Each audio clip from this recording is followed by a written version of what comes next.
ತಮಿಳ್ನಾಡು ಅಂದ ತಕ್ಷಣ ಕ್ಯಾಪ್ಟನ್ ವಿಜಯಕಾಂತ್ ಇರ್ಬೋದು, ಜಯಲಲಿತಾ ಅವ್ರು ಇರ್ಬೋದು, MGR ಇರ್ಬೋದು, ಸೀಮಾನ್ ಅವ್ರು ಇರ್ಬೋದು, ಖುಷ್ಬು ಅವ್ರು ಇರ್ಬೋದು.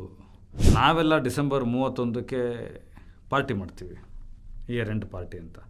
ತಲೆವರು ಡಿಸೆಂಬರ್ 31ಕ್ಕೆ ಹೊಸ ಪಾರ್ಟಿನೇ ಶುರು ಮಾಡಿದರು, ರಜನಿ ಮಕ್ಕಳ ಮಂಡರಂ ಅಂತ, RMM ಅಂತ. ರಜನಿಕಾಂತ್ ರಾಜಕೀಯಕ್ಕೆ ಬರೋದು ಇನ್ನೊಂದು MGR ತಲೆಮಾರನ್ನು ಸೃಷ್ಟಿ ಮಾಡುತ್ತೆ. ಇನ್ನೊಬ್ಬ ದೊಡ್ಡ ನಾಯಕ ಬರ್ತಾರೆ, ಕರುಣಾನಿಧಿಗಿಂತ ಇನ್ನೊಬ್ಬ ಖಡಕ್ ನಾಯಕ ಬರ್ತಾರೆ. ಈ ಥರದ್ದೆಲ್ಲ ಇತ್ತು.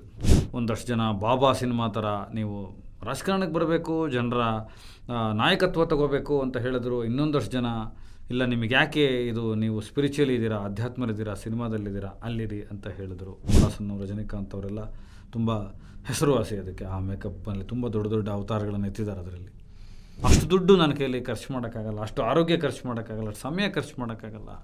ರಾಜಕಾರಣ ಮತ್ತು ನಾಯಕತ್ವ ಅನ್ನೋದು ತುಂಬ ದೊಡ್ಡದು ಅನ್ನೋದನ್ನು ಮನಗಳ್ತಾರಲ್ಲ, ಅದನ್ನು ಪ್ರಾಮಾಣಿಕವಾಗಿ ಒಪ್ಕೋತಾರಲ್ಲ, ಅದಕ್ಕೆ ಆ ಮನುಷ್ಯ ಸೂಪರ್ ಸ್ಟಾರ್ ಆಗಿರೋದು.